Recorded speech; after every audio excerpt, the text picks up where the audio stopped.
আসসালামু আলাইকুম। আমার নাম মিঠু। আমি থাকি কেরানীগঞ্জ, কলাতিয়া। কি হয়েছিল আপনার সাথে? আমার সাথে হয়েছিল গিয়া, আমি ফোনে একটা অনলাইনে ভিডিও দেখতেছিলাম। তো ওই যে হটপট না কি জানো বলো হ্যাঁ, এটাকে। হটপট। হ্যাঁ, ওগুলার একটা সেট আর কি। তো ওগুলো একটা সেট দেখছি, এই 18 সেটের। 18 সেটের মানে ইলেকট্রিক চোলা টোলা এভরিথিং সব আছে আর কি।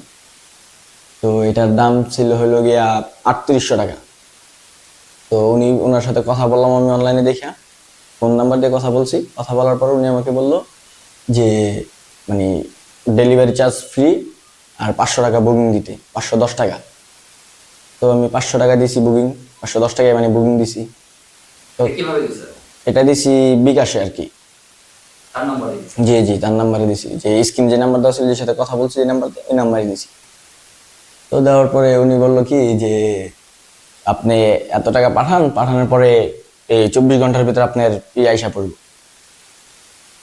তো এই কথা বলছে। তো ওনাকে ফোন দিয়ে মানে আজকে আবার ফোন দিলাম, তো ভাই আমাদের জিনিসটা কখন আসবো। উনি একবার বলছে 4টার সময় আসবে, 4টার সময় আসবে বলছে। তারপরে আবার বলল কি যে আপনার অফারটা শেষ, এটা অফার নাই এখন। অফার, আমাদের এই অফার শেষ, এটা করতে হবে, আবার টাকা পাঠাতে হবে। মানে ফুল মূল দাম যেটা থাকে, জি জি। ওই মূল্যটা আবার পরিশোধ করতে হ্যাঁ, হবে। পরিশোধ। অফারে ছিল, অফারের অফার, সময় আপনি নেওয়ার চেষ্টা করেছিলেন, তো আপনি যখন টাকা পেমেন্ট করলেন তারপরে বললো যে অফার শেষ। অফার শেষ। জি, তারপর অফার শেষ বললো। পরে আমি বললাম যে অফার শেষ ভাই, আমি তো কালকে আপনার সাথে কথা বললাম, তখন তো এই কথা বলেননি। উনি বললো ভাইয়া আমি তো এটা করি নাই, মানে উনিও সঠিক জানে না। তো আমি বললাম তখন তাহলে আমার টাকাটা আমাকে ব্যাক দিয়ে দেন, আমি তাহলে ভাইয়া নিব না। তো উনি বললো যে আপনার টাকা ব্যাক দিব না, এই সেই, আর টাকা পাঠাইলে হয়তো যে প্রোডাক্ট চলে আসবে। এই যে প্রোডাক্ট আইসা পড়ছে, নারায়ণগঞ্জ আছে, তো এখান থেকে আপনার নিয়ে যেতে হবে। তো আমরা বললাম যে তাহলে মানে আর কয় টাকা পাঠাতে হবে। তো উনি বললো আরো 2500 টাকা পাঠাও। তো এরকম টোটাল পাঠাইলাম 2500 টাকা। পাঠানোর পরে মানে টোটাল সব মিলে 5500 টাকা পাঠাইছি ওনাকে। এটা কবের ঘটনা? এটা এই কালকে পাঠাইছি 500, আর বাদ বাকি টাকা আজকে পাঠাইছি, মানে 5000 টাকা আর কি আজকে পাঠাইছি। তো টাকা পাঠানোর পরবর্তীতে তারা কি রেসপন্স? তো এখন বলতেছে ওনারা যে এখন আবার 510 টাকা পাঠাইতে বলতেছে, তাহলে নাকি আমার প্রোডাক্টটা মানে কেরানীগঞ্জ আইসায় ওনারা দেওয়া যাবে। আর যদি টাকা না পাঠাই তাহলে ওনারা মানে দিবে না, কিংবা কোনোই না আর কি, এরকম ভাবে করতেছে এখন। বিষয়টা বোঝা যাচ্ছে তারা আপনার সাথে প্রতারণা করে চলেছে, তাই তো? জি, ওনারা আমার সাথে প্রতারণা করতেছে, প্লাস মানে ফোন দিলে উল্টা পাল্টা কথাবার্তা বলতেছে আর কি। মানে পাশের থেকে আরেকজন বলতেছে যে বেশি করলে দিব না, এরকম টাইপের কিছু। তো ফুটেজটা যে দেখেছিলেন ওখানে অবশ্যই তো শপের নামটা ছিল। জি, শপের নাম ছিল।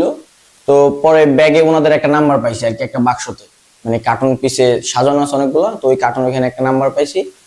পরে আমি ওই নাম্বারে কল দিলাম, এখন আর কি। এখন কল দিলাম, কল দেওয়ার পর উনি বলতেছে যে কি ওনাদের এই শপ হলো নিউ মার্কেট, কাঁচা বাজার। আর তারা আগে কি বলেছিল? আগে বলছে খুলনা। খুলনার কথা? জি, আগে বলছে খুলনা, কালকে বলছে আর কি খুলনার কথা। আজকে যখন থেকে আপনি যে ফুটেজের হ্যাঁ, ব্যাগ থেকে।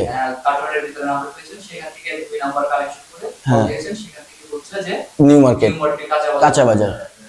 হ্যাঁ, ওইখানে বলতেছে।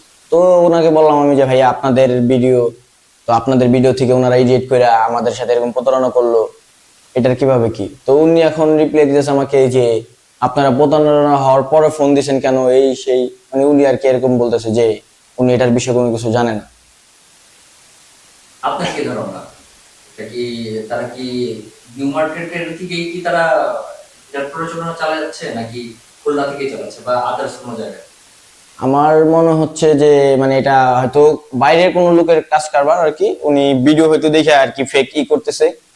তো এটা যদি, আর নিউ মার্কেট যে পরিচয়টা দিল, আমি থাকি ঢাকা। তো নিউ মার্কেট এটা অবশ্যই মানে যদি এটা সহি হয়, এটা অবশ্যই সত্যি হবে, কারণ উনি যে জায়গার লোকেশন দিল ওই জায়গায় অনেক দোকানপাট আছে। তো এরকম আমি যতটুকু জানি।